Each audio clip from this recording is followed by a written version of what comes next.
A third question for you to understand the strategy part of it.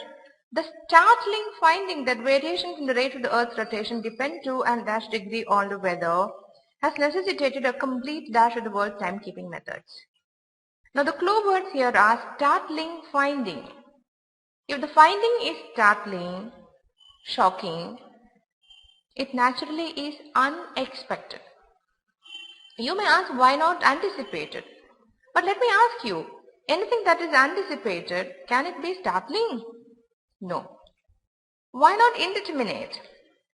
If it is indeterminate, can we have a finding at all? No. So which means that it is determinable and it is unanticipated. So the answer is A, unexpected. Startling finding is a consequence of unexpected events. And if you find that the variations depend to a lot of degree on the weather, therefore we need to have a complete change of the timekeeping methods. A complete change is here overhaul, not rejection. We need to change it. Okay?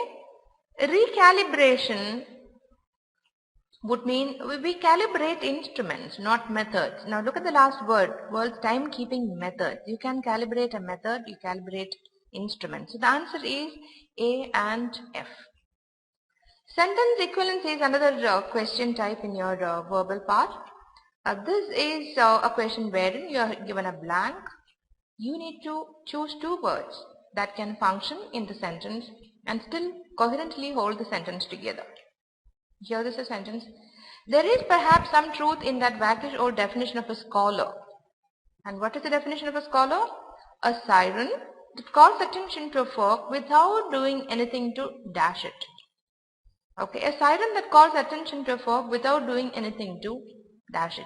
Suppress it, stop it, something like that, isn't it? So we should choose two words. And the words are, we could eliminate describe, cause, analyze, and disperse. You said disperse. Can we eliminate it? No. We can choose dispel. Definitely right there. Portray, analyze, cause, describe. Does it fit the context? No. To disperse. That would go parallel with dispel. Both individually, if you use these two words, the sentence is correct. You can still keep the sentence together in terms of its meaning. The next one is the newborn human infant is not a passive figure nor an active one, but what might be called a actively dash one. Definition is given here. What sort of actively dash one? Eagerly attentive as it is to sights and sounds. Eagerly attentive. So naturally selective and choosy. Why? It is neither passive nor fully active, but somewhere in between. That means it is active or selective.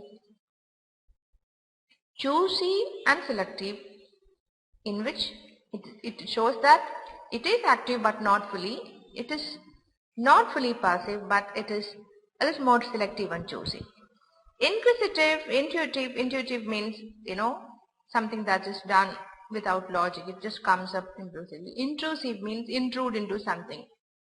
Here, eagerly attentive. Attentive would mean selective and choosy. Those words would go with the latter part of the sentence, and the clue words are eagerly attentive. It's quite a simple sentence.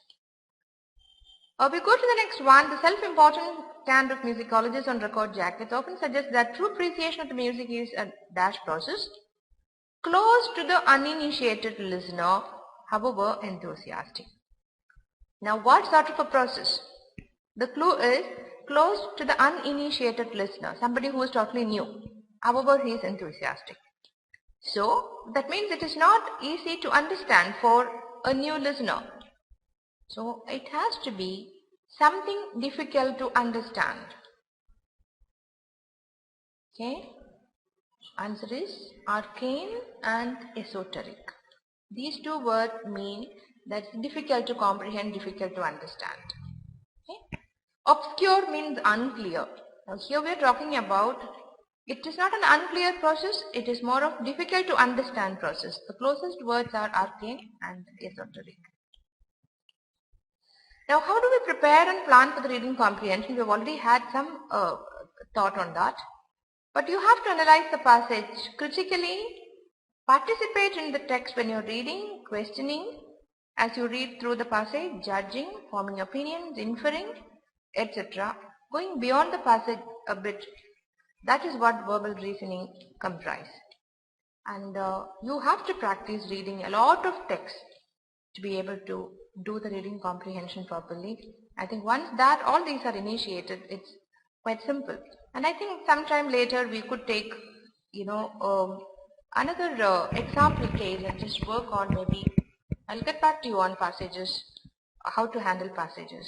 I hope this small presentation has initiated you into the GRE planning process for the verbal reasoning. Hope we shall stay in touch.